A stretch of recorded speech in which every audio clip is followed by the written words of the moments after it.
Europe 1, 8h17, l'interview de Jean-Pierre Elkabbach est à suivre sur europe1.fr en vidéo. Votre invité ce matin, Philippe Marigny, sénateur UMP de l'Oise, président de la commission des finances du Sénat. Bienvenue Philippe Marigny et bonjour. Bonjour. Avec Gilles Carrez, qu'on entendait tout à l'heure avec Michel Grossior et Bruce Toussaint, vous avez passé presque 2 heures à Bercy et vous n'avez rien découvert de décisif et de neuf.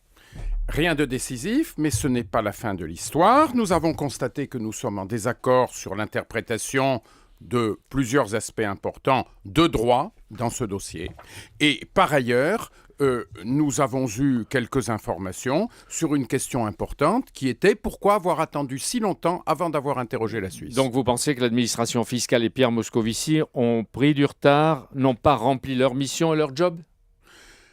Je pense que l'administration est très fidèle au ministre et se comporte comme son bouclier, ce que, d'ailleurs, je ne saurais contester. C'est le fonctionnement normal des choses. Mais... Oui, parce que vous avez l'air de dire qu'il y a une complicité, une complaisance. Si vous dites que c'est le comportement normal, il n'y a rien d'anormal. Le directeur général qui dépend du ministre, il est fidèle au ministre, mais il a une responsabilité de service public au titre de la continuité de l'État. Donc il doit gérer quelque chose qui est une contradiction complexe. Avec valeur actuelle à la main, Philippe Marigny, vous avez voulu savoir si le 7 décembre, Pierre Moscovici et Bruno Bézard, le directeur des finances publiques, avaient organisé une réunion spéciale Cahuzac à Bercy. Le résultat ? La réponse a été non. Et je ne peux pas administrer la preuve qu'il y a eu une telle réunion. Donc vous n'avez mais trouvé le aucune directeur trace. général dit... Aucune trace. Tous les jours, je voyais le ministre. Oralement. Ce qui est bien normal. Il se parle, mais ça c'est normal. Oui. Mais vous cherchiez des traces. Est-ce que vous avez trouvé dans les ordinateurs ou des notes ? Je n'ai pas encore de traces. J'ai demandé des documents, une liste précise. On va me les fournir, ils vont être examinés. Et si Gilles et moi ne sommes pas satisfaits, nous reviendrons et là, nous ferons parler la mémoire des ordinateurs. Est-ce que ce matin, vous soupçonnez que ces notes ont été détruites ? Pour être clair. Je n'exclus rien, mais je ne veux parler que ce dont je suis certain. Et ça, vous n'êtes pas certain qu'elles aient même existé. Le jour où je serai certain, je le dirai. Et vous confirmez qu'ils n'ont pas envoyé des enquêteurs de Bercy en Suisse ? Cela me paraît improbable, de même qu'il me semble peu vraisemblable qu'on n'ait pas pris de contact avec la Suisse avant le 23 janvier. Oui, et les mêmes, est-ce qu'ils ont enquêté en France ? Sur dossier, faire venir le dossier, le décortiquer, cela paraît quand même bien normal. On parle d'un contribuable, de quoi parle-t-on ? On fait monter le dossier, on le regarde, ça paraît normal. Ce matin, est-ce que vous estimez que Pierre Moscovici et certains de ses directeurs de Bercy n'ont pas dit toute la vérité ? Moi, je pense qu'ils pouvaient aller plus vite et qu'ils ont peut-être cru les dénégations de Jérôme Cahuzac. Je ne l'exclus pas. Ils pouvaient traiter de ce sujet qui est aujourd'hui un vrai problème de confiance, un vrai problème de parole politique, et ils ne l'ont pas fait. Ils ont louvoyé. Ils ont attendu que l'avenir soit meilleur, que ça se résolve tout seul. Philippe Marigny et vous êtes rendu à Bercy à partir de l'article de valeur actuelle. Oui. Mais à votre place, à vous deux, qui êtes président des commissions des finances du Sénat et de l'Assemblée, qu'est-ce que vous avez su avant ? Qu'est-ce que vous avez fait avant ? Et vous ne savez rien avant. Nous savons, comme tous nos concitoyens, à partir des informations Non, mais qui vos sont dans le concitoyens public. ne sont pas où ils sont avec les collaborateurs que vous avez. Vous n'avez pas fait preuve de curiosité quand le 4 décembre, Mediapart a fait son article qui commençait à douter du comportement de Jérôme Cahuzac. Donc vous reprochez à l'administration et à Pierre Moscovici d'avoir tardé au moment des fêtes de Noël, etc., d'avoir perdu un peu de temps. Mais vous, nada, rien. Qu'est-ce qu'on nous aurait dit si nous avions été faire la mouche du coche à ce moment-là ? Qu'est-ce qu'on aurait raconté ? Qu'est-ce qu'on aurait daubé sur l'opposition et sur nos obsessions ? Si Pierre Moscovici savait, avant le 31 décembre, à votre avis, est-ce qu'il a gardé le secret pour lui ou l'a-t-il partagé avec plus haut, c'est-à-dire Jean-Marc Ayrault et surtout François Hollande ? Tel que l'État fonctionne, sous la Ve République, on ne peut pas imaginer qu'un ministre prenne sous son bonnet de telles informations quand il s'agit d'un collègue du gouvernement. On ne peut pas l'imaginer. C'est la Ve République. D'accord, mais ça remonte. Mais c'est normal que ça remonte. Mais vous dites on ne peut pas imaginer que ça ne remonte pas. Mais il ne s'agit pas d'imagination. Est-ce que vous avez des preuves qu'il a alerté au-dessus de lui. Je n'ai pas de preuves. Je ne suis pas le juge d'instruction. J'avance pas à pas. J'apprends des choses au fur et à mesure. Ce n'est pas terminé. Et au demeurant, vous savez, il y a une procédure judiciaire. Donc, si on nous ment, demain, il y aura un juge qui est saisi. Lui aura des moyens d'administration de preuves beaucoup plus étendus. Et ceux qui auront menti, s'ils ont menti, alors là, ils seront très mal et sous le coup de sanctions pénales très lourdes. Et s'ils n'ont pas menti ? Eh bien, s'ils n'ont pas menti, ils auront fait leur métier tout à fait normalement. Mais il faut laisser la justice. Vous dites que vous allez, mais oui.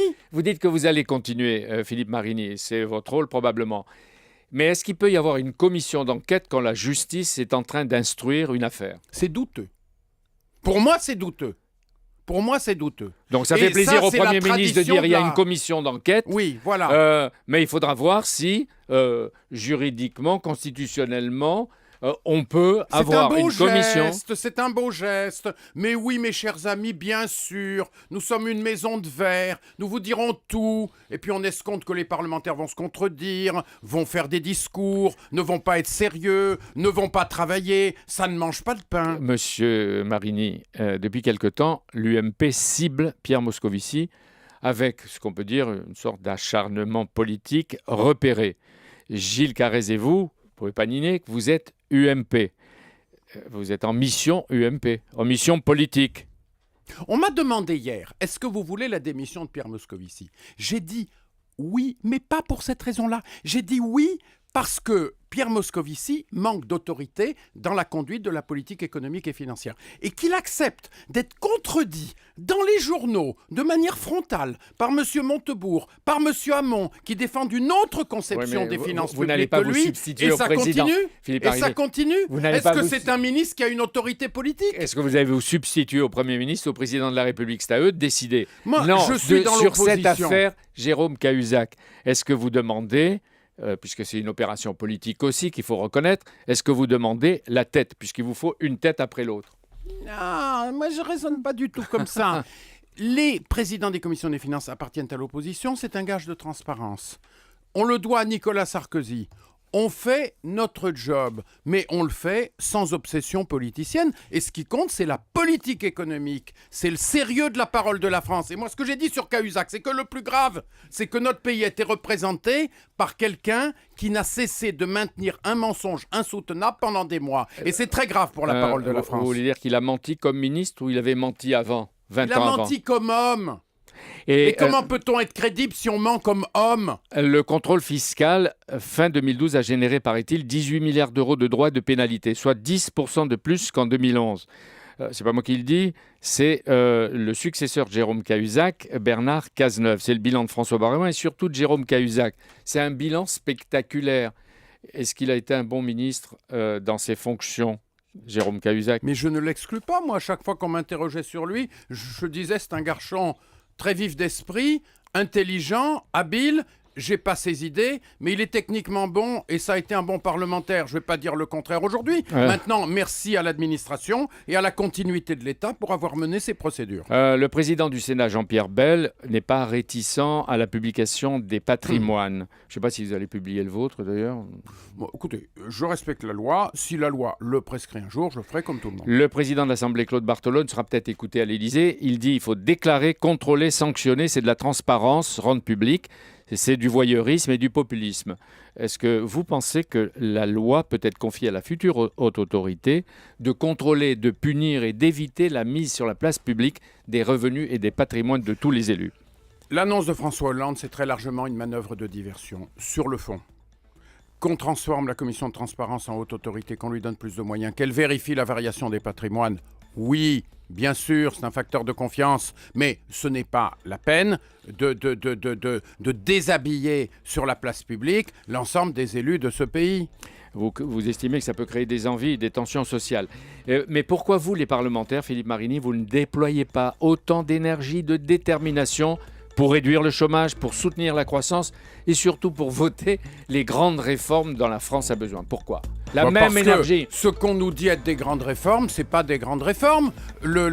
Les conclusions de Saint-Louis gallois, n'est-ce pas, le crédit d'impôt, compétitivité, emploi, ce sont des choses qui sont très largement contestables. Il nous faudrait le temps d'en parler. Oui, C'est pas parce que ça va dans le bon sens que c'est politiquement correct qu'il faut se mettre à applaudir, parce qu'il y a de graves désillusions à La attendre. France, sur le plan économique, où elle va en ce moment? Elle est dans la stagnation et la restructuration de son économie. C'est une situation douloureuse et durable. Merci d'être venu. Merci beaucoup Philippe Marini, président de la commission des finances du Sénat. Merci Jean-Pierre. Dimanche, le grand rendez-vous, c'est François Fillon qui sera votre Voilà, invité. l'ex-premier ministre, il sera là et on attend beaucoup sa parole. Ce sera à 10h sur Europe 1. Dans un instant, Natacha Polony.